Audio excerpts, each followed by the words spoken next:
But that shot of Latrell says it all. He has been suspended. It'll be sitting out that final round matchup against the Roosters, Gus, which very much will decide the fate of the South Sydney side.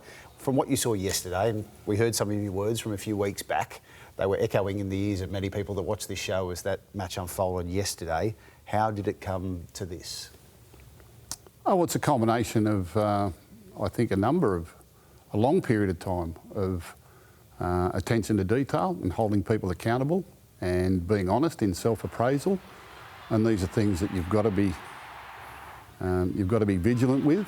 And if you don't, then eventually people who do these things find you out.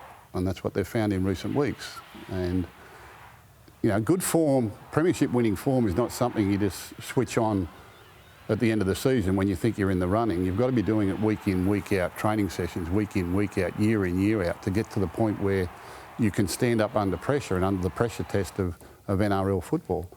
And South Sydney have never gone through that process, ever gone through that process. They've never put themselves through it. That's why they've fallen short at the last hurdle a number of times. Now, people want to shoot the messenger for the message, that's fine, but it's just played out before our eyes in the last few weeks. It certainly has. The numbers don't lie either. Just showing how stark South Sydney's season has been from start to now, these last few rounds.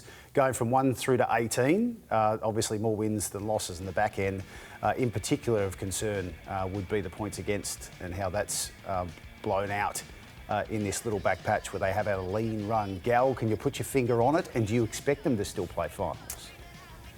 The next couple of weeks can be interesting, isn't it? There's going to be results this week. They're going to need to go their way. Then obviously that last round against the Roosters, what a game that's going to be. I mean, the hatred there is real as it is, but you know, if the Roosters win this week and they play that last round and win that, they're a big chance of making the semi-finals. Maybe their for and against will count against them in that regard, but if they beat South Sydney that night, South Sydney definitely cannot make it, as we know. So that clash is going to be absolutely unbelievable and amazing to be at and to watch. I am surprised. I think, look, they've had some injury issues. Obviously, Latrell was out for a fair while. They've had some big men go down. Selly, Totola and Burgess have been out. Selly and Totola come back on the weekend, but yeah, probably a little bit short of a run.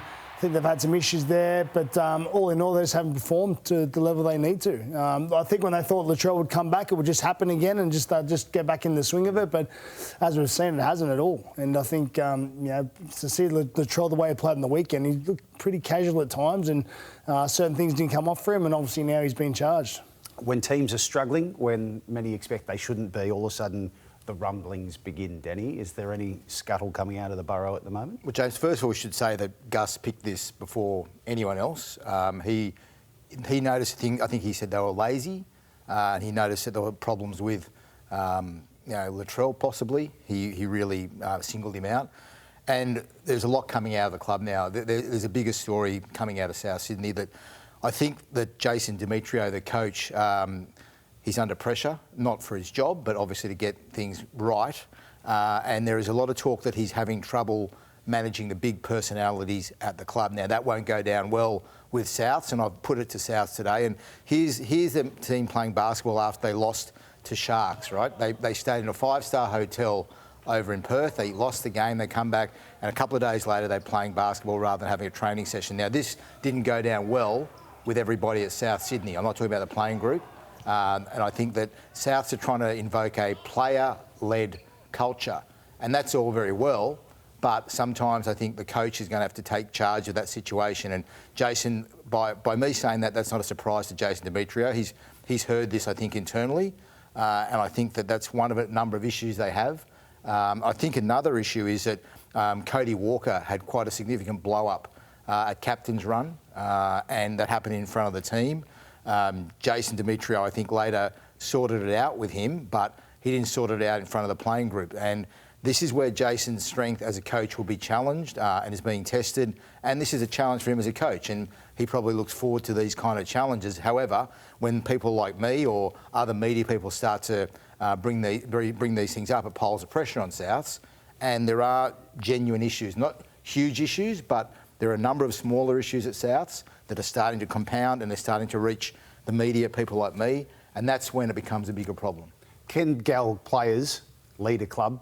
Can you have a player-driven? You can have a player-driven environment where they drive the standards and the cultures, but it's got to be agreed to upon by, I think, a higher authority, which is the coach. If you know, I think at the end of the day, you can't have the lunatics run on the asylum, as they say. So, no, I don't believe that everything can be set in stone by the players. I think they can drive the culture and drive what beliefs the club and the team have, but unless it's put in place by someone in a position of authority, I don't think that it works. Gus, can it? Yeah, well, look. Or is this an example of it not? The best form of motivation is self-motivation. The best form of discipline is self-discipline. And these are the areas where I believe what I watch and what I see in games and what I see in their body language and what I see away from the ball, where I saw weaknesses that were eventually going to provide cracks in the armour. And the tough parts of the game weren't being adhered to. Their defence was brittle against ordinary teams and ordinary attacks at different times. They picked and chose their moments to be great rather than trying to be great from 1 minute to the next. They didn't really handle adversity well.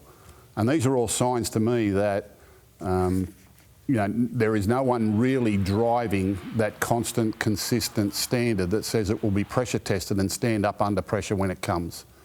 This is a club that's been to the preliminary finals, seems like for the last 5 or 6 years, but always fallen at that type of hurdle. The only time they got to a grand final was Wayne Bennett, probably unlucky to lose that grand final. But the way they bowed out last year and the way that I've seen them start this year and the football that I've seen, I've just seen a gradual erosion in a lot of the values that a premiership winning team should have. Now, they might not have identified that, but if they did identify it and walk past it, then they've accepted it. And if they've accepted it, they're getting their just desserts now. Now, that can be turned around. Whether it can be turned around in a day or a week or a month, I don't know. But what I said some weeks ago was just not based on anything other than what I purely watched and saw through my own experience, and that's why I said it.